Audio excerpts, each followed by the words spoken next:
The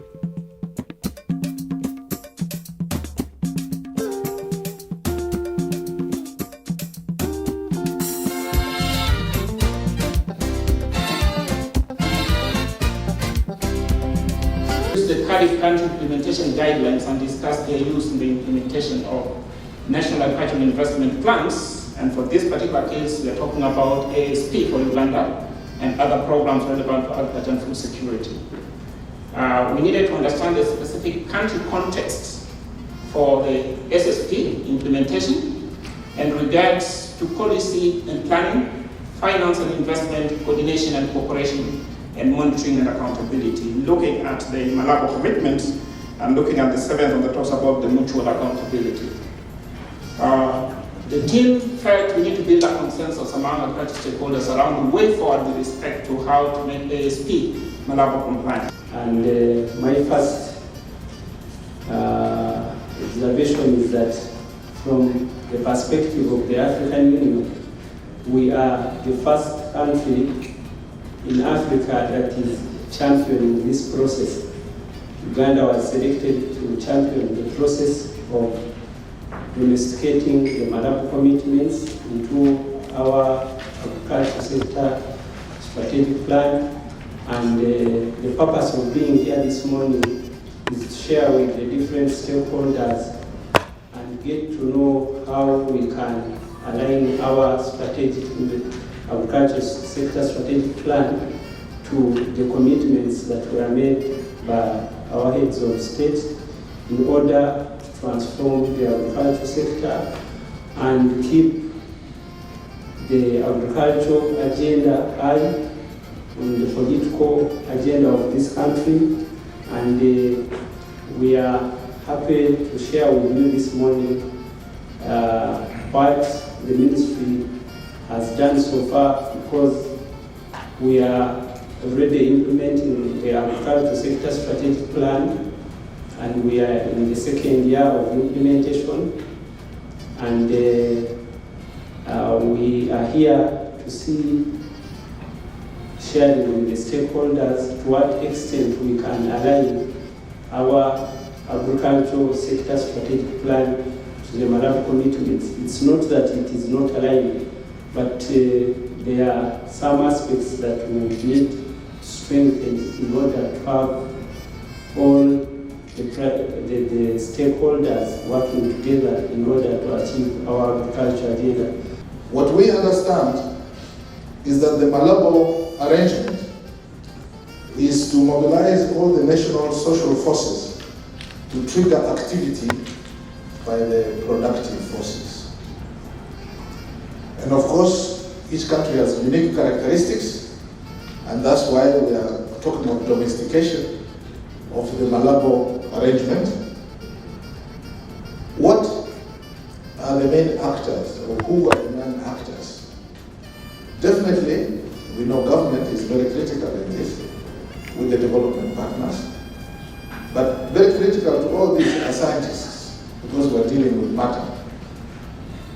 And when these two are combined with the private sector, we can create the necessary activity, especially in agriculture. This, of course, involves very many governments, very many donor agencies and development partners. But critical is that there will be millions of farmers, thousands of processors, and other tens of thousands of traders. This is how we see the structure of the arrangement. And we, the private sector, are excited, because definitely most of you will know, may not be consciously, but know already, that we in the private sector are actually the big taxpayers of government. And when this gives us the opportunity to raise more money, we're in a position to raise also more funds for government expenditure. You will know that we are also the investors. And when we invest, we create employment. We also bring out commodities for people to consume.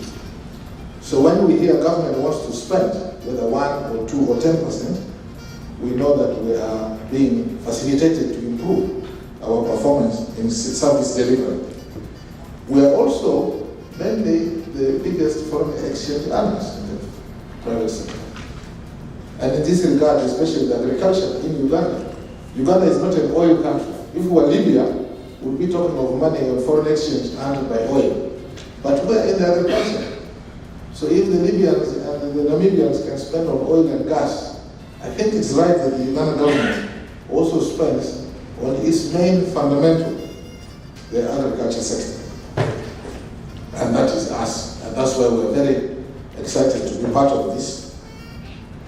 However, we also ask, whose dream is this? Is it the dream of the politician? And for whom? Or is it the dream of the civil servant? Or is it the dream of the development partner?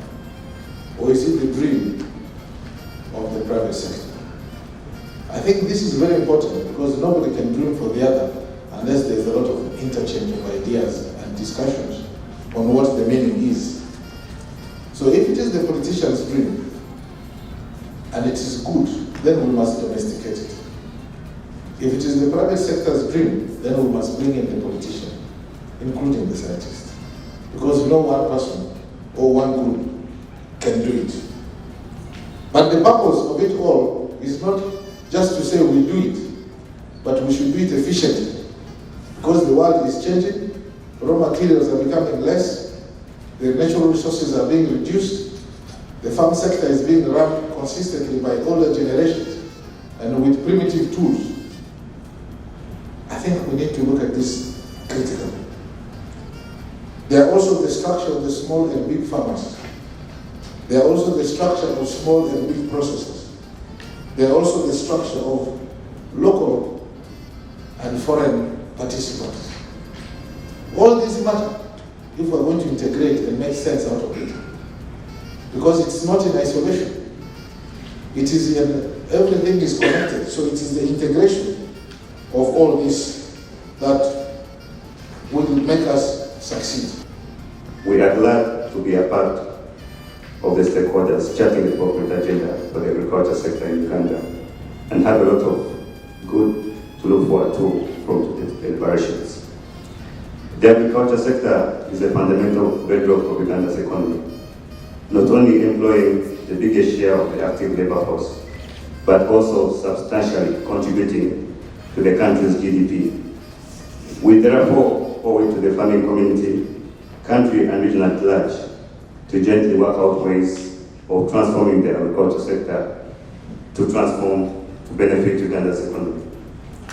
Ladies and gentlemen, the commitments made by the government of Uganda and adopted under the Malabo Declaration reflect the reality that government has the primary responsibility of transforming the agriculture sector. However, government cannot on its own fulfill this very important responsibility. It needs partnerships with other stakeholders, development partners, civil society, private sector, just to mention three. This is a common responsibility that unites us and for which we've gathered here today. On our part, we shall continue cooperating with the government and other stakeholders to transform the agriculture sector. We not only collaborated in the formulation of the ask and its predecessor, the DSIP, but have also aligned our undertakings to it. We therefore remain open to working together at aligning the ask to Malabo commitments as our contribution to strengthening the foundation for its successful implementation. Such is the importance that we have always and continue to attach to partnerships and dialogue. There is no better opportunity than this, therefore, to call on the government to not only expedite approval of the ask, which is already into its second year of implementation, but also come up with clear monitoring and evaluation systems for its implementation. Additionally, it's pertinent that all monitoring and evaluation findings be publicized, discussed, and fine-tuned through existing platforms, including the agriculture sector working group meetings. With this, therefore, we call for more dialogue with the Ministry of Agriculture, Animal Industries and Fisheries.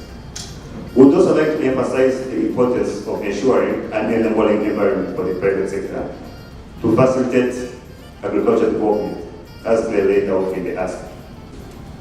Ladies and gentlemen, I'm delighted to be with you this morning in this country-led consultation to discuss again a very important subject to our agriculture transformation agenda. Before I start my remarks, let me thank again the government of Uganda through the Ministry of Agriculture for the strong leadership in championing agriculture transformation in the continent. As you know, African Union heads of state and government in June 2014 have made a firm commitment to accelerate agricultural growth and transformation to lift the continent out of poverty for inclusive and shared prosperity through the Malabo Declaration. Specifically, they have committed to end hunger by 2025 as a continent, to double productivity, reduce post-harvest losses to have achieved agricultural-led industrialization, among others. You may also be aware of our Africa Agenda 2063, the Africa we want, and its first aspiration that reads a prosperous Africa based on inclusive growth and sustainable development. Responding to the call from heads of state and government, African Union Commission, NEPAD and REX have developed and finalized implementation guidelines to help member states to mainstream the new Malabo commitment to their national agricultural investment plans. The guidelines are meant to support the country to deliver on Caadp through country-led and country-owned process leading to the key 5 points. First of all, reviewing the national agriculture and food security investment plans and identifying priority programs in alignment with the Malabo Declaration. Secondly, optimizing in-country coordination and driving an inclusive implementation process at national level. Third, advancing the policy architecture and reforms needed to develop an inclusive agriculture system and private sector investments. Fourth, establishing a multi-year comprehensive spending plan with the Ministry of Finance. And fifth, aligning all member states to a performance-based scorecard built out of Caadp result framework to ensure a focus on result and accountability in line with the biennial review reporting. Ladies and gentlemen, our heads of state and government committed to review the progress implementation of Caadp on biennial basis. In line with mutual accountability and peer-to-peer review, the biennial reporting will be translated into Africa Agriculture Transformation Scorecard to allow more peer-learning among member states and scale up of agriculture transformation on our continent. I would like to inform that African Union Commission, NPC and REX have developed technical documents and reporting tools allowing member states to report on 43 indicators captured in the Malabo Declaration. A series of trainings are planned under REX coordination, in this case under the leadership of East African Community, to allow countries to get to the required information on the reporting tools and mechanisms for the biennial review. The first report is due to January 2018, the summit of January 2018. The biennial review report will be translated into a scorecard for agricultural transformation in the continent, and we call all players in the process to provide required support to make agriculture transformation scorecard and biennial reporting on Caadp an integral and substantive policy instrument critical in supporting effective implementation and contributing to inclusive growth and shared prosperity for Africans. Ladies and gentlemen, the NAIP, the National Agriculture Investment Plan, remains a central tool for the Comprehensive Africa Agriculture Development Program, Caadp, as it translates the continental and country aspirations into evidence-based plans with clear targets, budget, and mutual accountability mechanism. It is inspiring to see such a diverse group come together to determine exactly how Uganda is going to generate the investment required to energize a sector that embodies the hope for better future for all Ugandans. I have no doubt that at the end of this two-day workshop, we will be able to define a roadmap with clear time-bound deliverables leading to the refresh or reformulation of your quality agricultural investment plan, clarifying required investments, both public and private, policy reform needed, appropriate coordination mechanisms, as well as implementation capacity and accountability mechanisms, shaping the agricultural transformation you want to see in Uganda. African Union will continue to support our member states to domesticate Malabo commitments into their national investment plan and mobilize the required capacity through different channels, including the technical networks operating in Africa to fast-track Caadp Malabo implementation and get the results and impacts we want to see. That down the road, in 2003, the African heads of state met in Maputo, that is Mozambique, and in their wisdom, they saw that Africa to move out of poverty and hunger, agriculture should be the engine of this. And they set targets for this. That was in 2003 in Mozambique. Later, after some years, about 10, in 2014, again, the African heads of state met in Malabo, in Equatorial Guinea, again to review progress on the commitments they had earlier made in 2003 in Mozambique. Now we are happy that this discussion is over after this time, and we are looking forward to positive feedback from a very well selected members who are here, who we think are a think tank for that. I'll start by talking about the Caadp. What are the objectives of Caadp? Heads of state from Africa sat and deliberated. They resolved that agriculture is the vehicle which is going to take Africa to the next level. We're aware that Africa, we are still underdeveloped.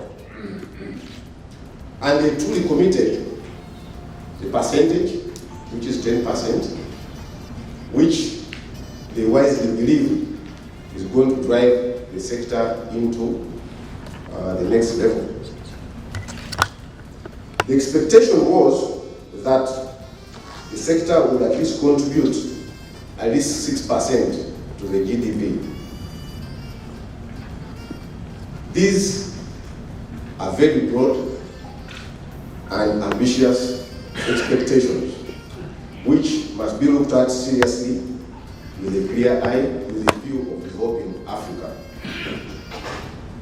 My challenge, which is the expectation to this meeting, or the outcome of this meeting, is to see that whatever we deliberate upon here really solves the problems of Africa. And what are these problems for Africa? And I suggest we take these problems and challenges very critically, and as we discuss, we deliberate, we see that whatever we discuss is going to solve these issues. Biggest issue in Africa is unemployment, and especially the youth. This cuts across the entire Africa. Our youth cannot be readily employed as maybe it was before in the past, and things are changing. Should we be looking at people who are looking for employment, or should we be developing the masses which are job makers? Issues of climate change. These are big. and they're affecting the entire Africa. We used to talk about climate change in the past, but now here we are. Uganda, we've been hit, and this is just yet the beginning. When you look at people cutting trees, people dealing in charcoal, when you say that you are going to regulate stopping burning charcoal, people will begin rising up in arms. Where are we going to be feeding? And others will be arguing where we're going to be getting a cheap source of energy. These are things to look at as we discuss moving forward. Food security and nutrition. These are key. Africa is agro-based. Why should we have people die in Africa of hunger? And as we discuss here, are we going to sort out these issues? Now, closely related to climate change. Climate change, how does it lead to food insecurity in Africa? Right now, as the government, we are very busy to see how we are going to feed our people. I was explaining that recently I traveled all the way from Kisoro to Kotido. Maize failed, completely failed. And why has it failed? These are issues related to climate change. Uganda actually was part of Africa, is no more. Why was it called part of Africa? It's because of the weather conditions that we had in Uganda that we have killed it. When you go in Caadp, people have completely finished the wetlands there. Moving in the east, wetlands are being finished. How are we going to address these issues? These are new issues which are affecting us. Before even talking about the budget, I had someone talk about budget. What are we allocating to agriculture as a budget? To me, in fact, I won't even comment about it. I want to look at the real issues moving forward, on the ground, on the floor. All this, I'm trying to talk about the issues relating to regulation. And as we go into the deliberations, let me not go deep into that, food for thought for today. We shall have another day to discuss that. Let me go back to the focus. Uganda issue.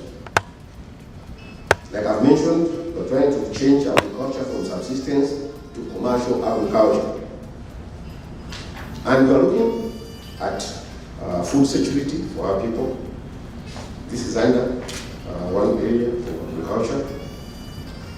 Then in animal industry, we are faced with ticks, which are resistant to acaricide, which we are trying to solve.